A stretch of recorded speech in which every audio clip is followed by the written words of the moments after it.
আসসালামু আলাইকুম কৃষক ভাইরা।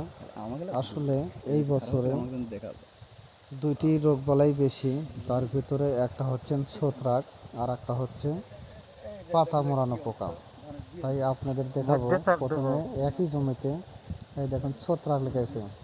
ছত্রাকে পাতা পুড়ে যাচ্ছে বা আগা মরে যাচ্ছে। এমন অবস্থায় কৃষক হতাশা থেকে অনেক কীটনাশক ও ছত্রাকনাশক ব্যবহার করে কোনো ফলাফল পাচ্ছেন না। তাদেরকে বলবো কি ছত্রাকনাশক দিলে ভালো হবে। ভিডিওটি সম্পূর্ণ দেখুন, আর ভিডিওটি ভালো লাগলে অবশ্যই লাইক করুন, শেয়ার করুন, যাতে সকল কৃষক দেখতে পারে বা বুঝতে পারে। তা আসলে এই জমিতে এই জায়গাতে দেখুন, আমি দেখাচ্ছি এই জায়গাতে আসলে কি অবস্থা। ছত্রাক লেগেছে, একদম বসে গেছে। পাতা মোড়ানো পোকা দেখুন, আসলে পাতা মোড়ানো পোকা কীভাবে থাকে।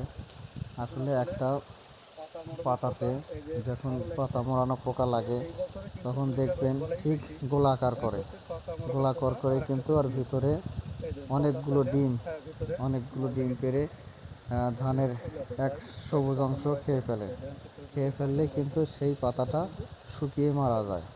এমন অবস্থায় আপনারা কখন কীটনাশক দিবেন, আসলে কীটনাশকটা বিকালে দিবেন।